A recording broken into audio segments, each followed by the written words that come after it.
ربكم لعلكم تتقون جل الله أكبر لعلكم تتقون আল্লাহ তাআলা রোজা ফরজ করেছেন আমাদের জন্য পূর্ববর্তীদের উপরে রোজা ফরজ ছিল কেন রোজা ফরজ করেছেন যাতে করে আমরা তাকওয়ার দিকে অবলম্বন করতে পারি কিসের দিকে তাকওয়াটা কি জিনিস আচ্ছা রমজান মাসে বিশাল পানির পিপাসা আছে বিশাল পানির পিপাসা আছে এখন দুপুরবেলা রান্নাঘরের ভিতরে যে আপনার কিচেন রুমে যে আপনি যদি এক গ্লাস পানি কাউকে না দেখে ঠক ঠক করে খেয়ে ফেলেন কোনো সমস্যা হবে আল্লাহ পাক তো দেখতেছেন আসমান তো দেখেছেন যারা রোজা রাখে না যারা গোপনে খায় চায়ের দোকান জীবনে কোনোদিন পর্দা না করলেও রমজানে পর্দা আছে না হোটেল সারা বছর খোলা থাকে মহিলা দিয়ে পুরুষ দিয়ে ও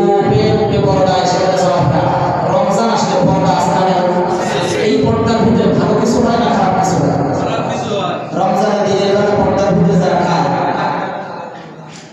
এখন পর্যন্ত কোনোদিন দেখছেন এই রমজানে যারা এই পর্দার ভিতরে বসে খায় এদের উপর কোনো গজব কাজ গেছে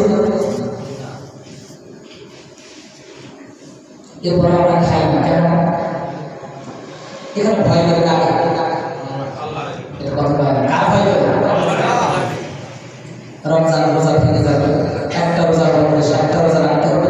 তা না হলে কাফারা দিতে হবে এরকম বিশাল ভয়ে আমরা রোজা রাখি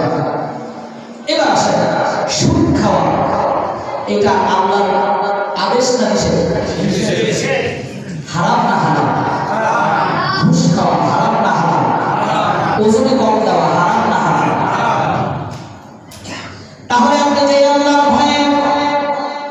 এই রমজানের মুবারকে দিনের বেলা পানাহার থেকে বিরত থাকতেছেন ঠিক সেই আল্লাহর ভয়ে আপনাদের সুদ ছেড়ে দিতে হবে সে আল্লাহর ভয়ে ঘুষ ছেড়ে দিতে হবে সে আল্লাহর